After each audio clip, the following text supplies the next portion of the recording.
কাল থেকেই পাল্টে যাচ্ছে নিয়ম। 6 ধরনের মহিলারা পাবে না অন্নপূর্ণা ভান্ডার থেকে কোনো রকম টাকা।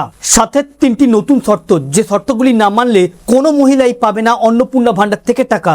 মুখ্যমন্ত্রী শুভেন্দু অধিকারীর নতুন নির্দেশ, যা জানা আপনার একান্ত জরুরি।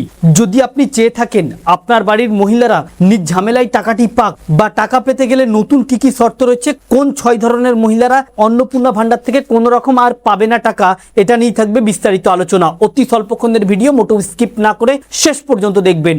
আলোচনা শুরু করার পূর্বে আপনাদের কাছে একটা রিকোয়েস্ট, ভিডিওটিকে অবশ্যই একটি লাইক করে জনস্বার্থে প্রচুর শেয়ার করবেন, কারণ আপনার একটা শেয়ার দ্বারা অন্যজনের জানতে অনেকটাই সুবিধা হবে। চলুন দেখে নেওয়া যাক বিস্তারিত। তো ফ্রেন্ডস, বিজেপি সরকার ক্ষমতায় আসার পর প্রত্যেকটি প্রকল্পের নিয়মে আসছে বিরাট বদল। একের পর এক নিয়ম পাল্টাচ্ছে। প্রথমে বলা হয়েছিল লক্ষ্মীর ভান্ডার সকল মেয়েরাই পাবে অন্নপূর্ণা ভান্ডার থেকে 3000 টাকা, কিন্তু তারপরে স্বচ্ছ এবং যাতে দুর্নীতি না হয় সেদিকে লক্ষ্য রেখে একের পর এক নিয়মে আসছে বড় বদল। লক্ষ্মীর ভান্ডার যেমন ঘোষণা হবার পরেই ফর্ম ফিল আপ করে জমা দেওয়ার পরেই টাকা ঢুকেছিল প্রত্যেকের অ্যাকাউন্টে, অন্নপূর্ণা ভান্ডারে এই নিয়মটি থাকছে না। তবে লক্ষ্মীর ভান্ডারের তুলনায় দ্বিগুণ টাকা দেওয়া হবে অন্নপূর্ণা ভান্ডারে। বলা হয়েছিল যে 1 জুন থেকেই মহিলাদের অ্যাকাউন্টে ঢুকবে 3000 টাকা। তবে সব লক্ষ্মীর ভান্ডার মহিলারাই অন্নপূর্ণা ভান্ডার থেকে টাকা পাবে না।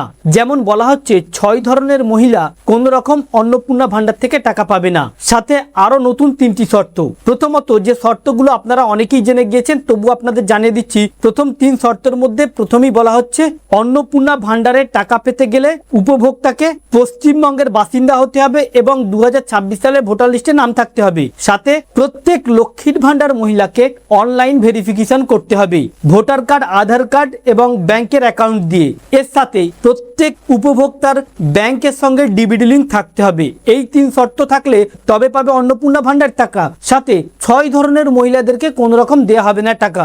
বলা হচ্ছে আগামী 1 জুন থেকে লক্ষ্মীর ভান্ডার মহিলারা অন্নপূর্ণা যোজনায় টাকা পেতে গেলে তাদেরকে ভেরিফিকেশন করতে হবে। যে ভেরিফিকেশনটা অনলাইনের মাধ্যমে ডকুমেন্ট আপলোড করতে হবে। সাথে সেই ডকুমেন্ট যাচাই করবেন গ্রাম অঞ্চল বিডিও অফিস এবং মহকুমা শাসক, এছাড়াও শহর অঞ্চলে পুরসভার আধিকারিক, কমিশনার। এই ভেরিফিকেশন হয়ে যাওয়ার পরে বাছাই চলবে, যেখানে বলা হচ্ছে যে সকল মহিলাদের 2026 সালে ভোটার তালিকায় নাম নেই, মৃত অথবা অনুপস্থিত নাগরিক ছিল, যাদের ট্রাইব্যুনালে কোনো রকম মামলা নিষ্পত্তি হয়নি, এই সকল মহিলারা অন্নপূর্ণা ভান্ডার থেকে টাকা পাবে না, লক্ষ্মীর ভান্ডারের টাকা পেলেও। দ্বিতীয়ত, কোন রকম পঞ্চায়েত কর্মী মহিলারা, যে সকল মহিলারা পঞ্চায়েতে কাজ করেন, এছাড়াও রাজ্য সরকারের অনুমোদিত শিক্ষক এবং অশিক্ষক পদে কর্মরত মহিলারা, অর্থাৎ যারা রাজ্য সরকারে চাকরি করে অথবা যারা প্যারা টিচার বা অশিক্ষক যারা কর্মী রয়েছে, সেই সকল মহিলারা কিন্তু অন্নপূর্ণা ভান্ডার থেকে টাকা পাবে না।